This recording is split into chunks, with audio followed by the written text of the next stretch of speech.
fucking Ozempic and a dye job. I'm like, no, it's Zepbound, gastric sleeve surgery in 2021, and then highlights. Because, man, the gray that I have. And I got to tell you, I look pretty fucking good as a blonde. Can you produce receipts for all the things you just named off? Oh, absolutely. The information shared in this podcast is intended for entertainment purposes only. It should not be considered as professional legal advice or a substitute for seeking professional legal advice. I'm Michele Locke, and this is Lovelustraw. You've heard me on Love Lust Fridays. You've heard me on my own show, Love Lust Law. And now today, Jake and I just wanted to get real. Real with all of the things that have been going on kind of behind the scenes since the launch of Love Lust Law, in addition to quite an update on what's going on in my life and how that has affected me. I have made a transition from being really a full-time lawyer, full-time mom, to now podcasting, adding into it, and it has been completely out of my comfort zone to do this because it's something totally new for me. But I've really, really enjoyed the experience since I started doing it. This experience I wouldn't trade for the world, and it's been so much fun. I have learned so much. I've grown so much. I hope people are listening and learning and growing as well. It's really just been a remarkable journey that keeps getting better. And it keeps getting better when I get reviews posted on my podcast that say as follows: disappointed. Ozempic and a dye job doesn't change a person. Reinventing yourself doesn't erase your despicable past. Locke, you're a traitor to female victims of domestic abuse. Period. I read that when it was posted, and it was posted now, at least a week ago. And Ozempic and a dye job. 1, that means the person's paying attention and I look fabulous. 2, not Ozempic.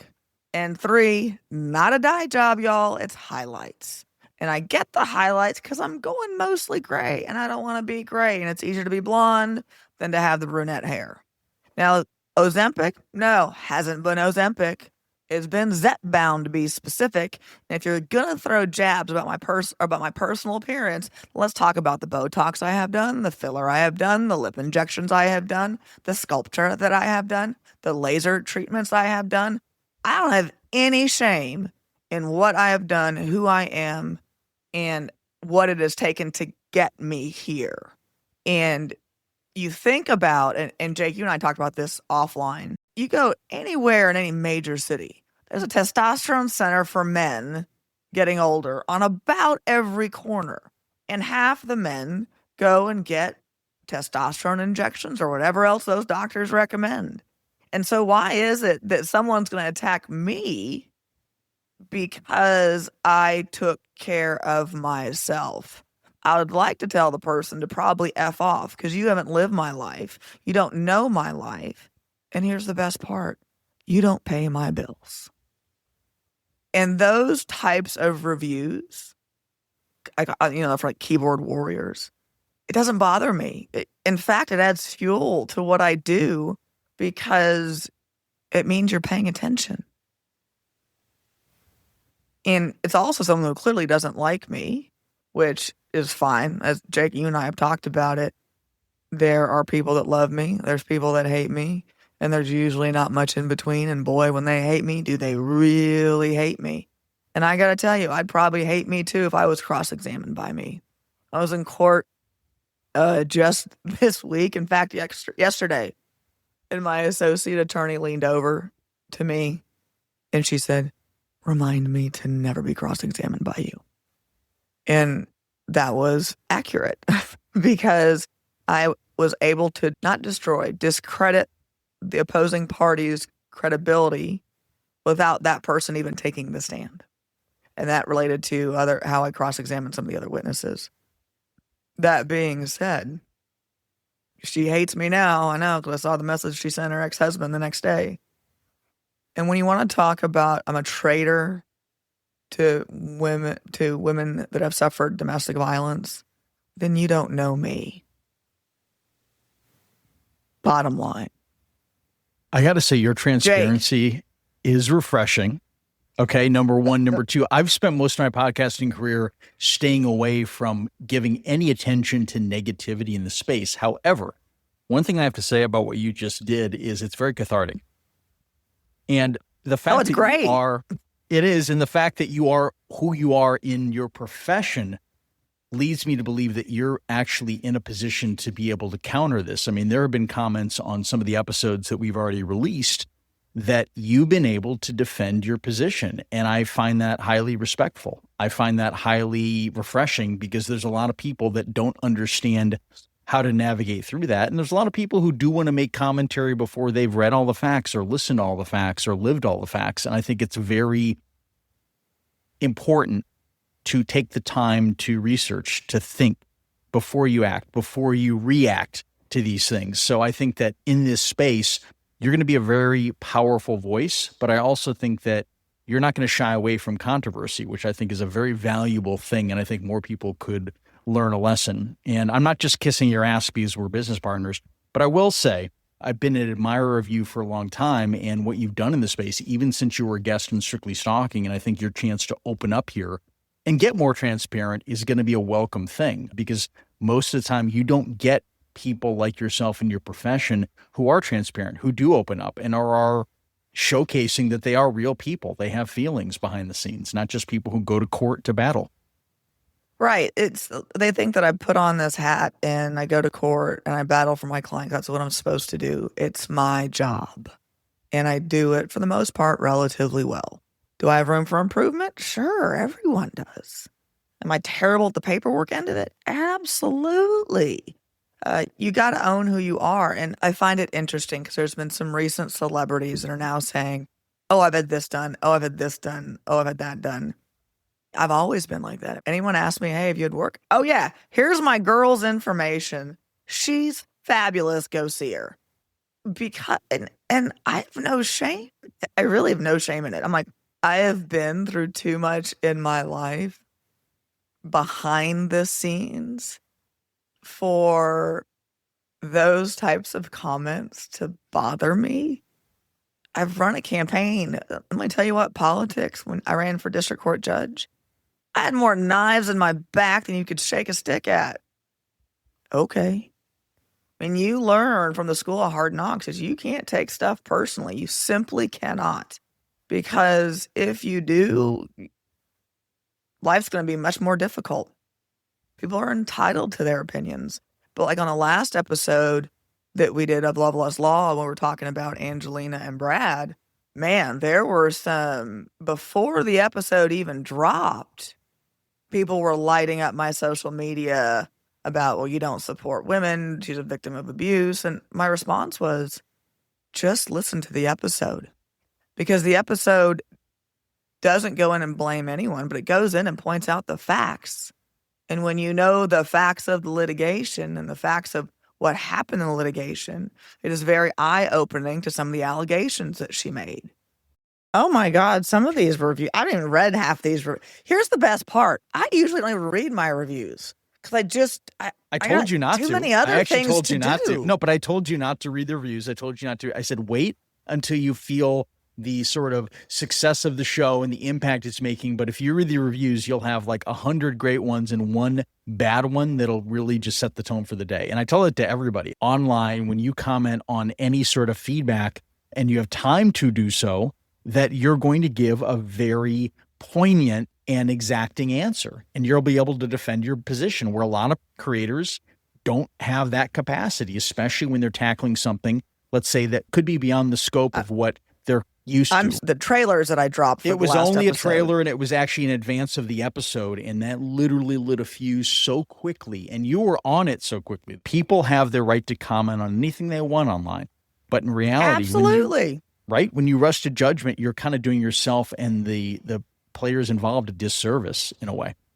Would you like to read a positive review and maybe highlight something special that resonated with you from some of the listeners or someone who slipped into your DMs or anything like that? Oh, DMs are funny. Like, I've never been hit on this much through DMs. And I'm just like, wait, what? Now, that Although is a one of my positive favorites. review, but it has nothing to do with the show. So could we stick to the It has topic at hand? nothing to do with the show, but apparently If you want to share some that too, people that's like fine. how That's I look. definitely, that's lust leading to love, hopefully, and hopefully not leading to No, law, but not we'll see. no. Okay, y'all. DMing someone and saying, "Hey, you're hot," not gonna work for me. Not gonna work for me. Not gonna get me to respond. Sending anatomy parts unrequested is not gonna work either. So just hints, for future DMs, don't do it. And for anyone But listening, for she is a reviews, lawyer, let's so go you back. should keep that in mind, that she is a lawyer. So when you send something that could Yeah, like, potentially be inappropriate, you might want to double check before you hit that button. Well, here's the best part. So then some of them, because I'm nosy, I click on their profile links and I see their profile links and they've got some woman in the picture with them. And they're sending me that. I'm just like, yeah, gentlemen, No. That's not the way to my heart. So here's one. I first heard Attorney Locke on the When Dating Hurts podcast. I've been a family law paralegal for 7 years. I'm also a stepmom who has been through the ringer with my husband, who has been subjected to 3 custody modification cases in the 14 years we've been together. I'm very excited to hear more from this podcast. And then another one, and this is absolutely accurate. Michele is just one of those voices you can't forget. It's so great to have all this family law wisdom in one place and can't wait for more episodes. I've always had a distinguished voice. To those that at Desert View Middle School nicknamed me Robert, thank you for that. That's a good story for me to tell on some of my podcasting. Michele Locke is a treasure. She understands how unfair things can be and how to navigate law in a way that actually prioritizes life outside of the law. She represented me for over a year in a high conflict case where I was putting 9,999% of my life into gritty solo parenting.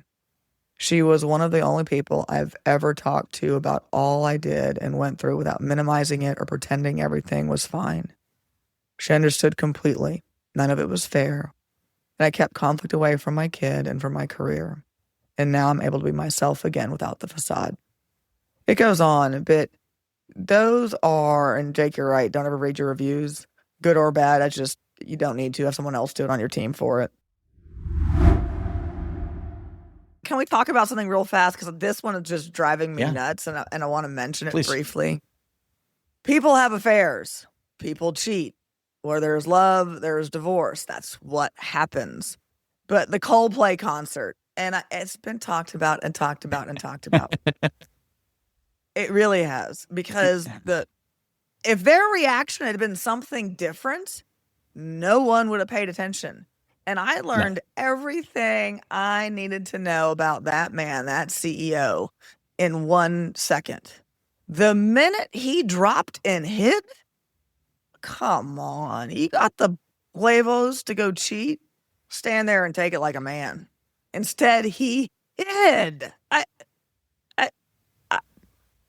That showed me everything I needed to know about his character just from that. Who hides? Own your shit. Own it. If they had just reacted or maybe not even noticed the cam was on them, there may have been something possibly down the road, because the 2 things I got to say is this. One, it was a company sponsored or retreat event. And so the company is the one who at least purchased the tickets. Who knows who else would have seen that from the company? Granted, these are coworkers. So this whole scenario is just caked in, as you said before, is how someone reacts in that moment. If they had done nothing but stand there, smile, wave, and just went with the moment, there still would have been accountability, but it wouldn't have been. Yeah, but it wouldn't have gone viral. No, it would not have been a very public thing that's now for all times. The meme of the year. Right? It's going to be the meme of the year. No, it already is turning into it. It already is turning into it. And I'm just like, dude, you don't duck. But I do 100%. love all of the arenas now that are making jokes about it with like the mascots. And then I got, this was the funniest meme. Someone sent me a meme and it was Fozzie Bear with his arms around Miss Piggy. And I just died. You're a family law attorney. Based on everything you've seen, what player in this scenario would you want to represent? based on the fact of, you'd get the best outcome out of all the players you've seen, meaning them, their significant others? I'd probably want to represent the CEO's wife just because you've got the leverage, Yeah. because you can't deny, the one of the things like criminals always say, deny, deny, deny. If you get pulled over by the police, off Ossifer, I had 2 beers, that type thing, but you deny. And there's no denying when you've got a viral clip.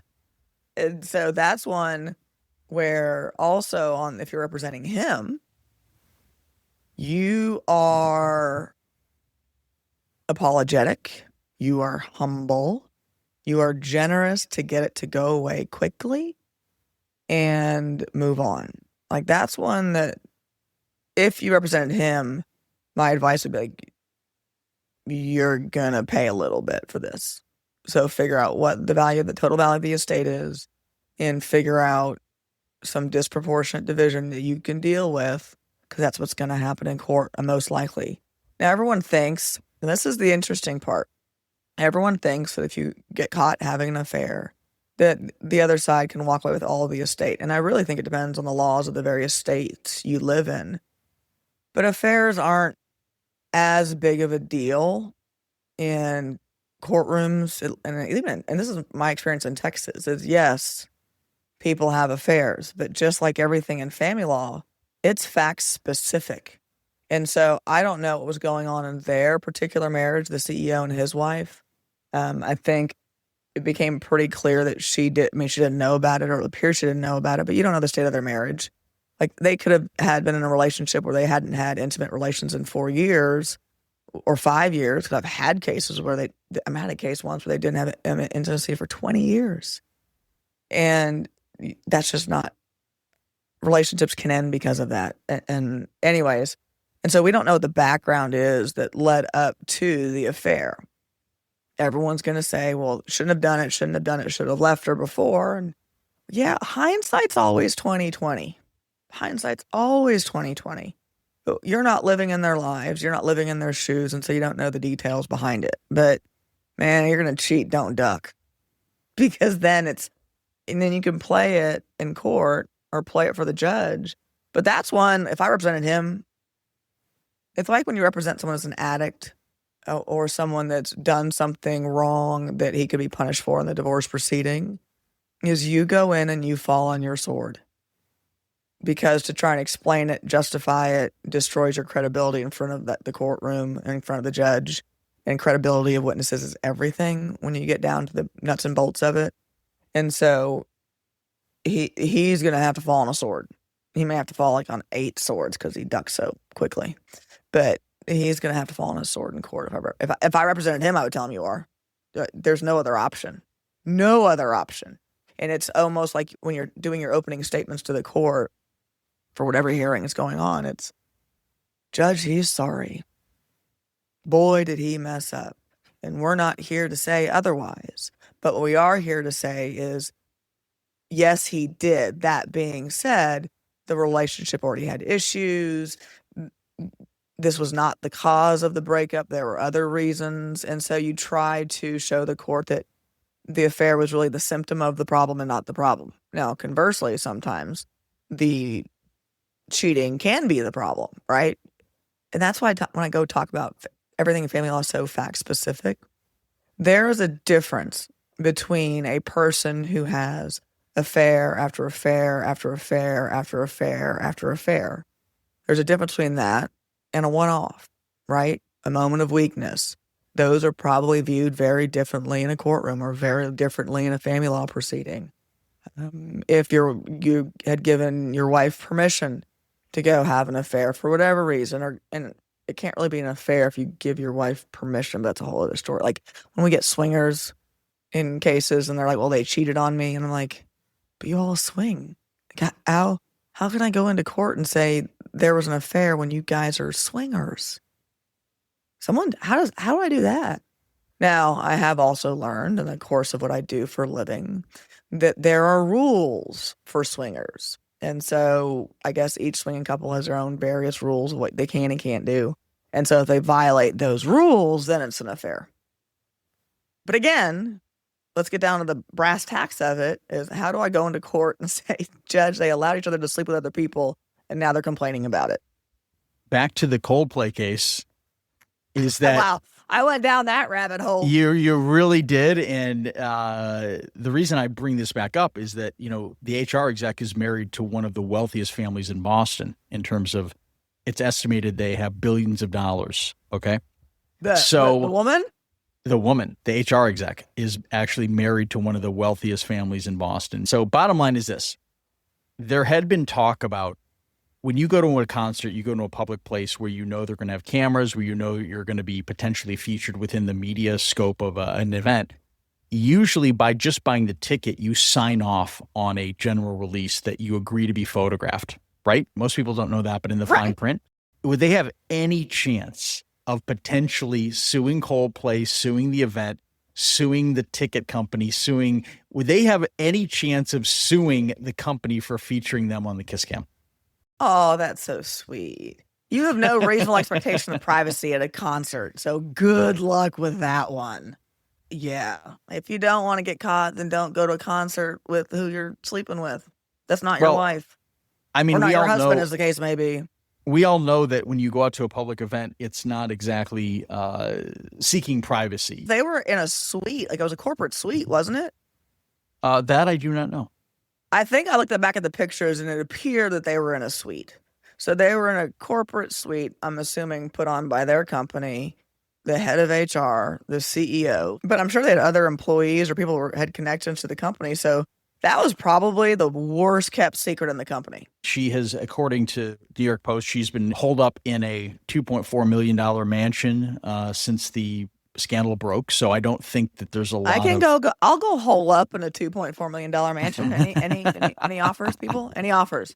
Like, I'm getting back into the dating game. I've said, I want to say, fuck it. Fuck it. I'm ready to go date. Well, if anybody listens to this and they want us to do a Kiss Cam Catastrophe episode, please let us know. Please let us know. I'm more than happy to do so. In fact, I would love to hear about cases that you all want me to cover.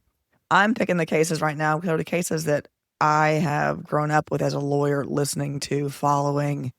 And so I'm picking them because I love these stories for so many different reasons. I mean, Brad and Jen, that for me was what I wanted my husband to be. I mean, not Brad Pitt. He's not my type. He's not burly enough for me. I grew up with friends. Like, I remember being in law school, my friend Melissa and Jill, they were also my roommates. And every Thursday we would watch Friends because I went to law school from 1999 to 2002. And every Thursday, it's where I learned to make lasagna, was from Melissa. She's an attorney there in Houston, and Jill is an attorney here in Central Texas, where I'm at.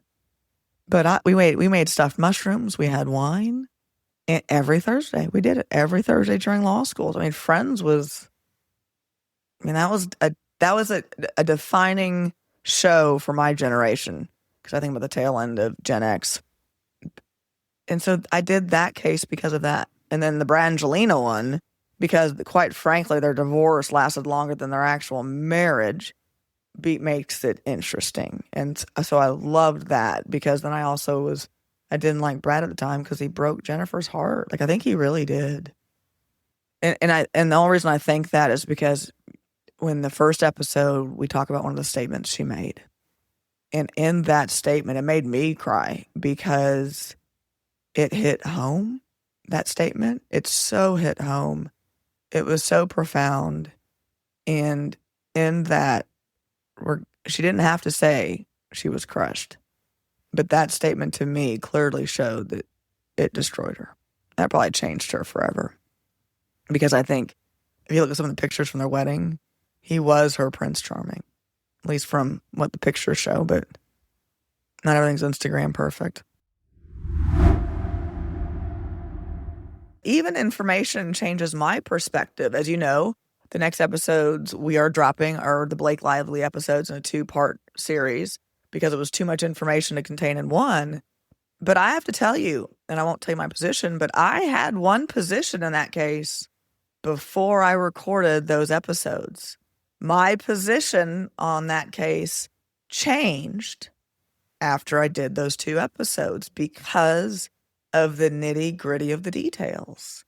And that, to me, because I really didn't think, I was like, no, I've got a pretty good idea of what's going on. But after we did the research and started digging into the case, it was like, wow. And it changed my opinion. And I know on Blake and Justin, it is a very polarizing case.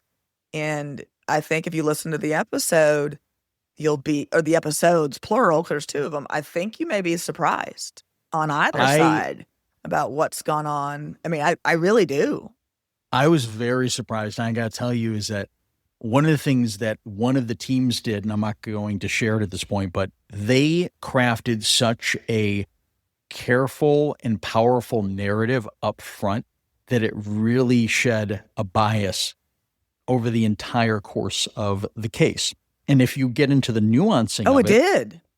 it really did. My position has changed in many ways, or at least my perception of each camp and what they were responsible for and what their mission was, and ultimately what kind of behavior they were excused for or then held hopefully accountable for. So I think that if you look at it from that position and you really dive into it like you did, like we did, like Haley did with that 2-parter, it's going to be really fascinating. It really did open up my eyes to how these things work, especially the power of a PR team. That's That was, something else. masterful.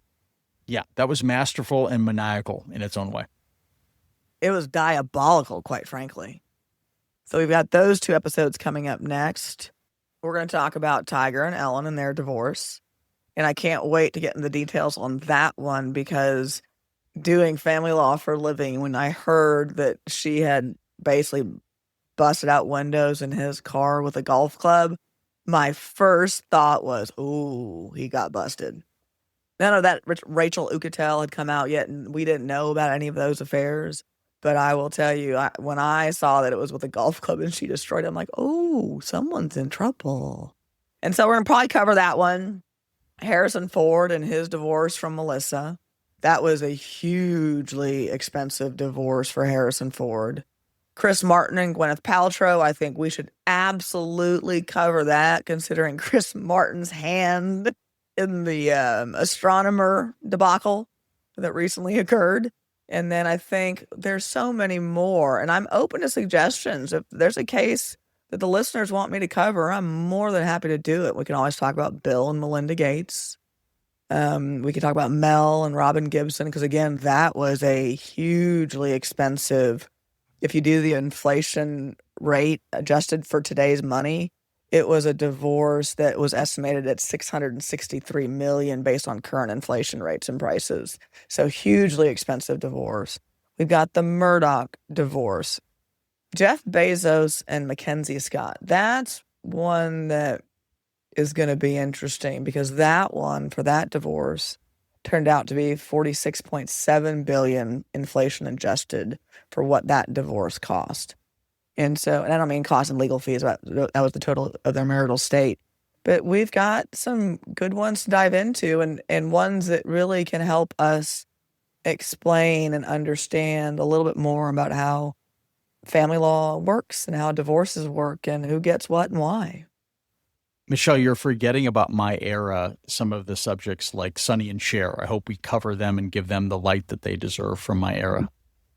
I think you're going to have to be really, really nice to me to do that. But you know what I would love is What's that? Ike and Tina. Ike and Tina will be definitely one that I'm going to push for us to cover. And I think that also too realizes that when you have entities that are basically sitting atop an empire, especially when there's publishing residuals involved, stuff that is passive income that just lasts throughout someone's lifetime and their family's lifetime, the stakes are pretty high. So I think that we call it mailbox money. Those. Absolutely. That's well said. Well said. Yeah, it's mailbox money.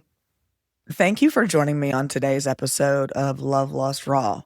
It's been completely unfiltered. There's been no script. It is just me running my mouth, which apparently sometimes I'm not too bad at. I'll be back with all new episodes. Love, Lust, Raw is hosted by me, Michele Locke. Jake Deptula is executive producer. Now, normally we have great sound by Jared Landis, and he's our sound editor and mixer. And normally we have great scripts and research because Haley Gray is our producer, writer, and researcher. I winged this one and don't hold any of those ones accountable for what we produce with Love Lust Raw. But it was really a chance for me because I wanted to address a few things, especially like the Ozempic and dye jobs. Y'all, I'm me, take it or leave it. I hope you learn. And if you don't, it's no harm to me. So you want to reach out? You want to find out more about what's going on with me? You can. You can email me at hello@michelelocke.com. Want to find out what I'm up to? Well, you can on Instagram. You can find me at attorney Michele Locke. Just remember, Michelle is spelled with one L, and you can thank my mother, Margot, who does not spell Margot with a T, for that.